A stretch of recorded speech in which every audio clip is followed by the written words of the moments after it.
Without any further ado, Chris Cox, candidate for Congress. Thank you. His family and to my fiance Andrea, who's I got to tell you something. Yeah. This is my best weapon in the district. With Andrea on my side, I can't lose. But thank you very much for hosting today. We really appreciate it, and thank you so much for participating in our great democracy, because this is such an important time in our country's history. Our country is at such a crucial moment right now. When I see what happened over the last 10 years, whether it was Republicans or whether it was Democrats, when one party controls office, controls all the offices, bad things happen. And we saw it with Republicans. They spent too much in the early 2000s. Democrats, when they controlled everything, were spending too much now, and all that needs to stop. And I think it's what Mr. Katzimatidis said, is we need a new generation of leadership. A generation of leadership that understands that the money that is in Washington is the people's money. It's not politicians' money, it's the people's money. And we need to have politicians in Washington who are good stewards of that money. And I think that someone who understands that best is someone who comes from a small business background, which is my background. I have to balance my budget every month. If I don't do that, I'm out of business. And that's the type of attitude that I want to bring to Washington. We need to be going down there and saying we can't run up trillions of dollars in deficit. We can't run up a huge deficit that we're going to pass on to our kids. That's not something that we should be doing. That's not fair. That's not right to future generations. We have to be very tough in terms of what we cut. We have to be very tough in terms of the regulations that we pass. One of the worst things about healthcare, and I have to tell you, because people are upset about healthcare. People are very upset about the healthcare bill. And when I talk to people on Long Island, they get it. I've talked to so many doctors who say, I can't stay in New York State because I can't run my business. I have to move somewhere else. I have to go into the Army. I have to go to Texas. I have to go somewhere else because it is not profitable for me to run my business. Because costs are just skyrocketing. And the healthcare bill that was passed did nothing to control costs. There was nothing about tort reform. There was nothing to control fraud in the system. And that's what we needed in healthcare, and that's the type of attitude we needed in Washington was, let's worry about cutting costs first, then we can worry about how we insure the uninsured. But that's not how the Obama administration and how the Democrats in Congress went about it. And that's too bad, because that was a huge opportunity that we missed. And you know, what I say is that when I go to Congress, we need to start over with health care, defund the health care bill, start over, and have some real reform. And thank you. I'd say the other thing that I find very frustrating is the way Washington treats the business climate. I find that very frustrating. I think that Washington doesn't understand that it is people like Mr. Katzimatidis that create so many jobs in this country. And what we need to do is we need to get businesses growing again. How do we do that? I propose lowering capital gains taxes down to zero and cutting the personal income tax, because that's the way you grow your economy. That's the way you create private sector jobs. And again, people on Long Island, where I come from in my district, understand that that's the best way to grow the economy. They say, I don't want a job that's going to disappear in 8 months or a year that's given to me by the government. I want a job that I can be at for 20 years in the private sector. That's what we have to be creating.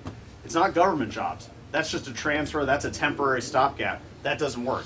It's private sector jobs that we need to create, and that only comes from cutting taxes. We have to cut taxes, and I will go down to Washington to be a tax cutter. That's what I'll be in Washington.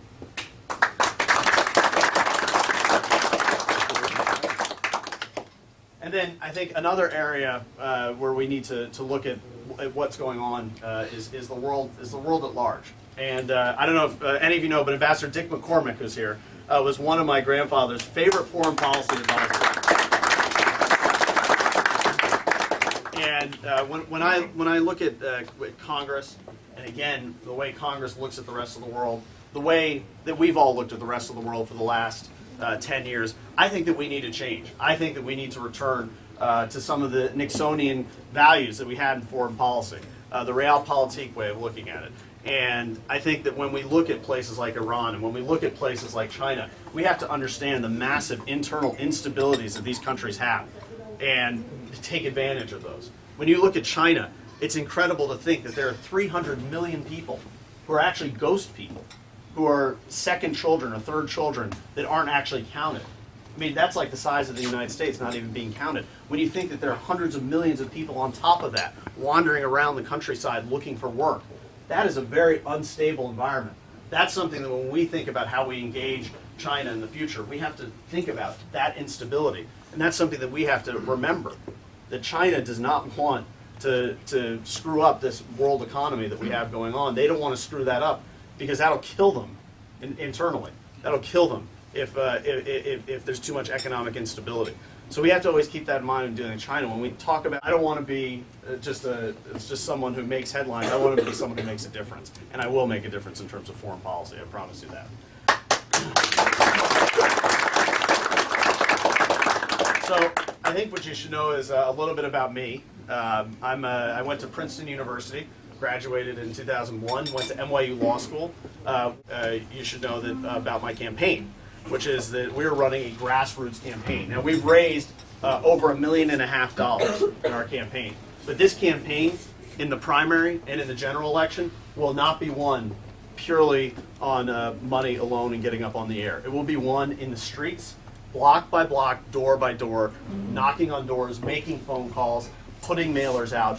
That's the type of election this is. Suffolk County is a very interesting place.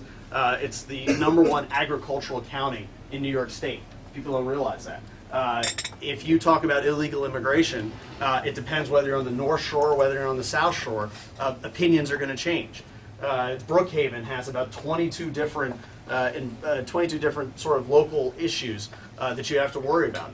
It's a very parochial area, and you have to run a very different campaigns depending on where you are. So what does that mean? It is local supporters getting out, pounding the pavement for you to make the difference.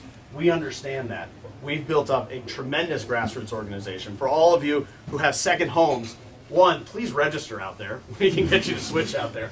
And then two, you'll see our signs go up every couple weeks. We put up signs. Our supporters put up signs. That's an example of our grassroots strength. That's an example of the type of campaign we want to run, one that is grassroots. And we have noticed in previous elections, it is always the grassroots campaign that wins. It isn't the big Washington-based campaign, it's the grassroots campaign. That's what we're running. And in fact, the last time there was a 5-way primary in 1978, the ultimate winner was outspent about 50-1 by a big self-funder, and he ended up winning with over 65% of the vote in a 5-way primary. So it is all, and he did it with grassroots, so it is all grassroots. That's the type of campaign we're going to run.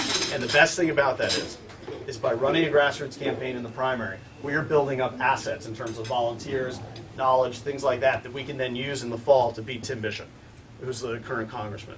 Because he will be very difficult to beat. He's a tough target. And the only way we can do it is with the boots on the ground and the troops that we will have from winning a primary. So, again, I can't thank you enough for being here.